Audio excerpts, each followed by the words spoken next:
I'm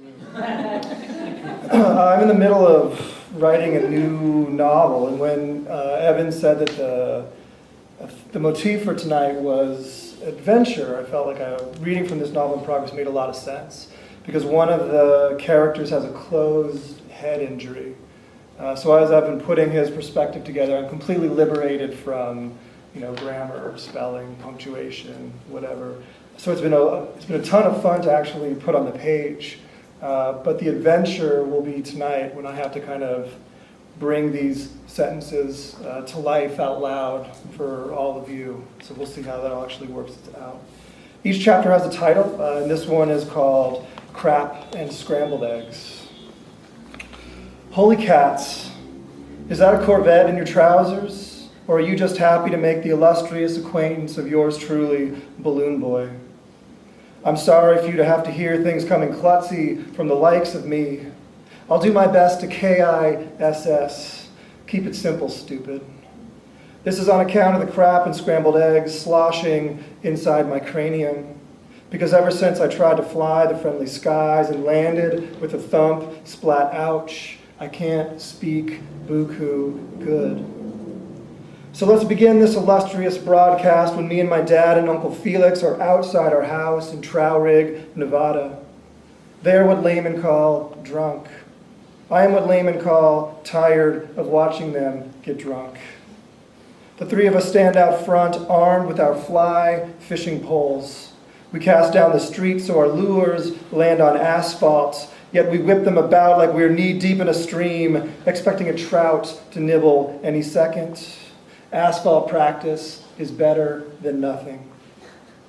Right while Uncle Felix is doing a textbook cast, here's when my favorite Sarah comes speeding up the road, driving all vengeance and vinegar. Music blares out her window. She almost decapitates Uncle Felix, who's in the middle of the street. Sarah hits the brakes. Dad and me stand there by the curb.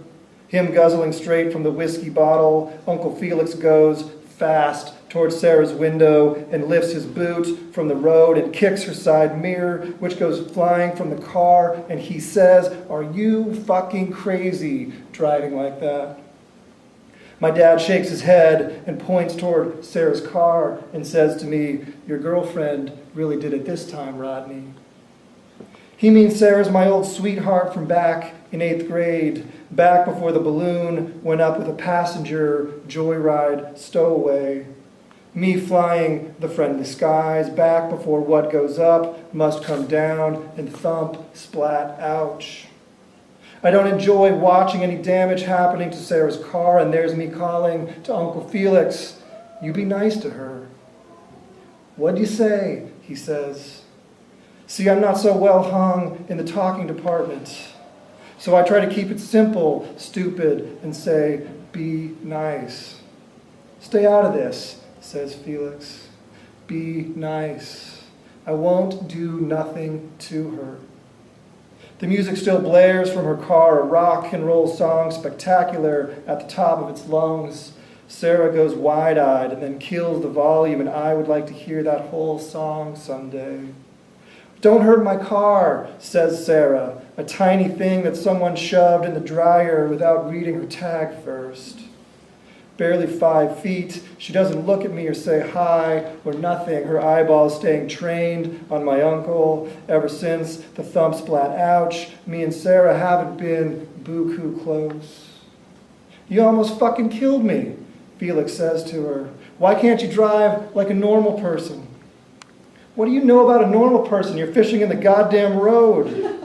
"My brother's going to kick your ass for hurting my car," Sarah says, and hops back in the driver's seat, tearing up the road, something jugular. Uncle Felix picks up her mirror and shakes his head and says to us, "Finders keepers." Then he laughs his snorting, coughing, goopy laugh, saying, "She's always been a crappy driver, but that takes the cake."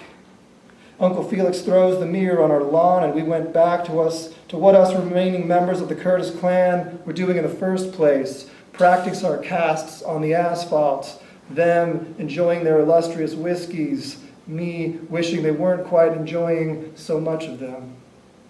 We're all pontificating the merits of Felix's last cast when Here comes Sarah's car screeching back down toward us, going at even more illegal numbers of miles per hour. Uncle Felix steps into the middle of the road. He's the sort of person to do that. He pulls his arm back for another practice cast. When the car hits the brakes, the driver's door opens and Sarah's brother Hank gets out. He's gowned in muscles like an old-fashioned gladiator who can slay tigers with his bare hands. He leaps out of the car, snarling and immigrating toward us and asking, "Did you kick your car, Felix?" "Ease up now, Hank. Did you kick it?" "I did," Uncle Felix says. "It was me," Dad says. "Me," I say, stat, because that's what the remaining members of the Curtis clan do. We stick together no matter what. Plus, I might be a couple cans short of a 10-pack, but in the humble opinion here of yours truly, Hank is the primo crotch rocket in the past, present, and future. He's always teasing me, and if Hank had to suddenly leave town, I would not be crying in my Cheerios. Hank points a gladiator paw at me and says, "Stay out of this, balloon boy." Do you see what I mean about Hank and his crotch rocketness calling me the vulgar and dastardly name balloon boy? That's the name I hate more than fair weather, even though most people around town call me that. And who likes being called a boy when they're 19 years old? No one is the answer to my spectacular trick question.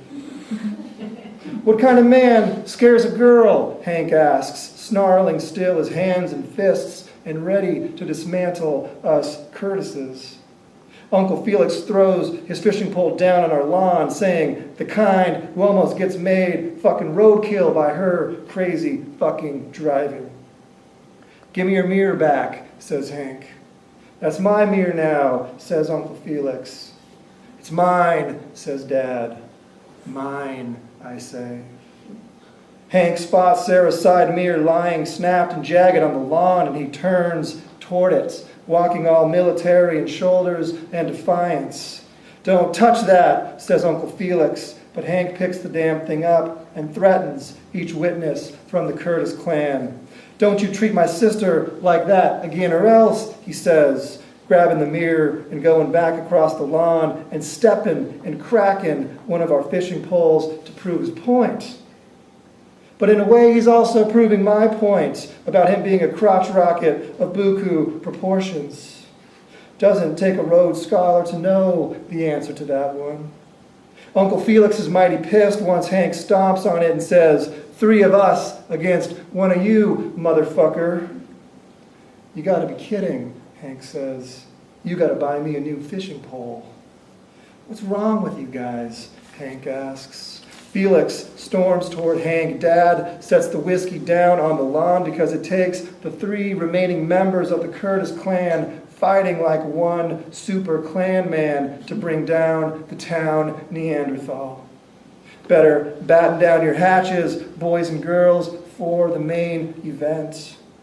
Hank has Uncle Felix by the throat and cocks his fist, which is holding Sarah's side mirror, and Hank smacks my uncle right in the face with it. Felix falls, bleeding from the temple. My dad tries to tackle Hank, who's too big and strong. He fixes Dad in some fierce headlock and hits him in the kidney with the side mirror, and Dad goes down. There was only one man left who stands in the Curtis clan, and I would not disappoint my tribe. I have buku braveness squirming in my heart. Hank and I circle each other, and he holds the side mirror and says, "Are you sure you want to dance with me, balloon boy?" I nod, hell yes, I was sure about dancing with him. All I can think to say is, crotch rocket. I'm not fluent in retard. Crotch rocket! Uncle Felix and my dad lie on the lawn, ass over tea kettle. They make moans and cuddle their faces and kidneys. The odds are stacked against me, but if there's one thing I know about the remaining members of the Curtis clan is that we're people of our words and people of action, and if we're minding our own business and practice fly fish casting, we have to stand our ground, even against a frothing Neanderthal crotch rocket. So I scream and run toward Hank with arms flailing. Thank you very much.